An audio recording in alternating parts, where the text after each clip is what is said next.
Hi, this is Phil Parker at Nyack, discussing where the three major sources that new ideas come from at the moment, where people seem to be looking the most popular source of things that we turn up and see time and time again. And these are basically adaptations, taking things from another written source and turning them into work for the screen, or true stories, largely contemporary, and then finally, of course, existing screen works, the old favourite prequel and sequel, etc. This latter one I don't really want to talk about too much because it's pretty obvious, really, what you need to do if you're actually seeking to work on a sequel or a prequel. But what most people probably don't think of is those things exist in cinema as really big one-off things, whereas, of course, they are, in fact, the bedrock of television. You may be writing the 556th episode of an existing soap series, which technically, of course, is a sequel. Or you may, in fact, be actually coming in and partway through a 12-parter where you're the third writer joining a team, and you're actually being asked to do one episode, number 10, two parts from the end of the whole narrative that you're actually constructing. So in this sense, the sequel-prequel thing is very, very important when you're looking at doing long-running projects, new web series, episodic elements that may be going up on YouTube, etc. Or, in fact, when you're working in television where the episodic form dominates. Or, for that matter, if you're constructing a character that you're intending to use in many novels. In fact, you know, the essence of much teen drama and, of course, long-running sci-fi series, etc. Less evident, though, when it comes to writing stage plays. Though I'm sure there are going to be people out there who'd love to create a sense of characters that come back time and time again. And one always has to remember that Falstaff was brought back at the request of a very popular member of the audience. So in that sense, the sequel's been with us for a very long time and will continue to be part and parcel of coming up with ideas. Coming up with ideas for sequels is often a lot harder than coming up with that one-off, because here you're looking at a set of characters and settings that have been used already, and you have to find something new to say with them. And anyone who's worked on a long-running series for a long time will tell you it's not always the easiest thing in the world. But let's go back to the other second, and in fact the largest source of contemporary new screen works. This is the adaptation. This is where somebody's already written something up in one format or another, and you're being asked to develop it and use it on the screen in whatever shape or form that may take.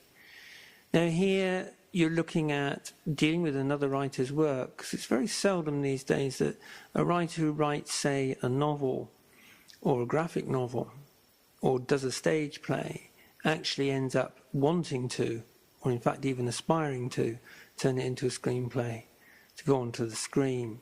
Not that it doesn't happen, but it's not the norm. Adaptations is common.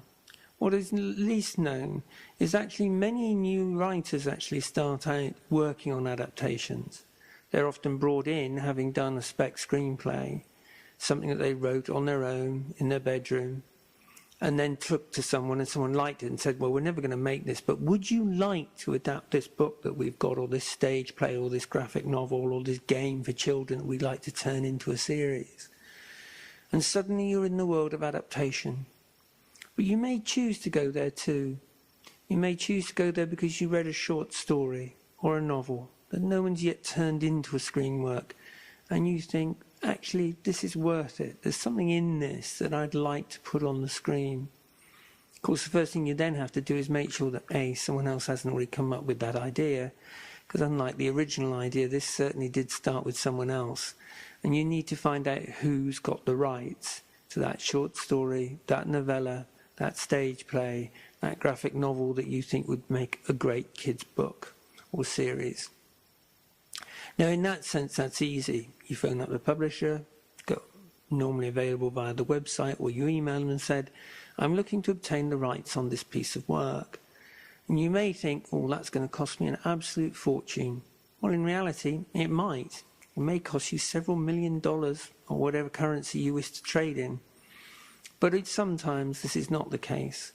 And you, with absolutely nothing, may be able to say to the publisher and the writer, I have no money. I'm a struggling writer myself. I just love this work, and I'd like to be able to try and make something of it, to write a script that demonstrates my ability and the beauty of this original idea.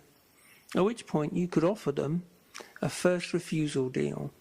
What this basically means is you're going to part with a very, very small sum of money. But should someone else come along and offer the writer or the publisher another sum of money to actually take the rights and move on to an adaptation, they first have to tell you about it, and you have to give you a period of time where you can raise the money, possibly because you've already by then actually written something and the screenplay is already in existence, that will actually allow you to take those rights to yourself or to the person who's giving you the money to do it and continue with your product unabated. This is often the cheap option of actually moving on an adaptation, especially from lesser-known novelists or from novelists whose short stories no one's bothered to look at before. Well, you needn't scoff at adaptation either. Over 50% of contemporary work is actually based on it, and there are far more commissions around adaptations than there are original works. And this brings us to true stories. This is like the half-bred version, halfway between the original idea and the adaptation. Something's happened out there. Something's caught your imagination, a headline, and you set off to complete the journey of turning that into a full-blown idea. True stories. Things that happen out there that you think, that looks interesting or sounds interesting. I'd like to do something with that. Maybe an incident, it may be a character you've met in real life, or a story you've recently read in a newspaper. All of these are really good, solid premises in the sense that you've normally got a character, a situation, a problem that was being solved. In a sense, it's a ready-formed idea. The question then comes, well, what do you do with a true story? Because surely there are a lot of legal parameters, which indeed there are, and it's a minefield if you're not careful. The first thing you need to do is actually ascertain how much of the true story is in what's called the public domain.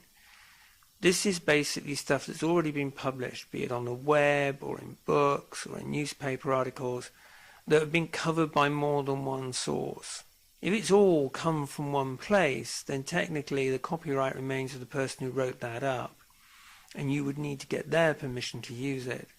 However, if all the essence of the story that you're going to use has been written up in 5 national newspapers, covered in 15 feature articles in different magazines, and is broadcast all over the web, then it's definitely in the public domain, and all those facts that are out there you can definitely use. So in that sense, the first boundary is what's the limit of the public domain that you've got? Secondly, what are you going to say about this person? There are laws in every part of the globe that stop you saying things about certain people. So you've got to be very careful when dealing with true stories about what's your attitude going to be to the person in it, the people at the heart of your idea. Because if you're going to be critical, or you're going to say things that could end you up in a law court, you're going to need to be sure that you've got enough evidence to justify your position. And this is where research becomes the essence of the true story idea. The more you research, the stronger your idea will be, and the more solid the premise that you're going to write from it. So therefore, if you do go after a true story, make sure you also go after the research. Because just like at the adaptation and clearing rights, you need to be sure of where you're standing, and it's a pointless waste of time trying to write up a true story that someone else has already done, or there's no way you're actually ever going to clear the bits and pieces that make the true story interesting.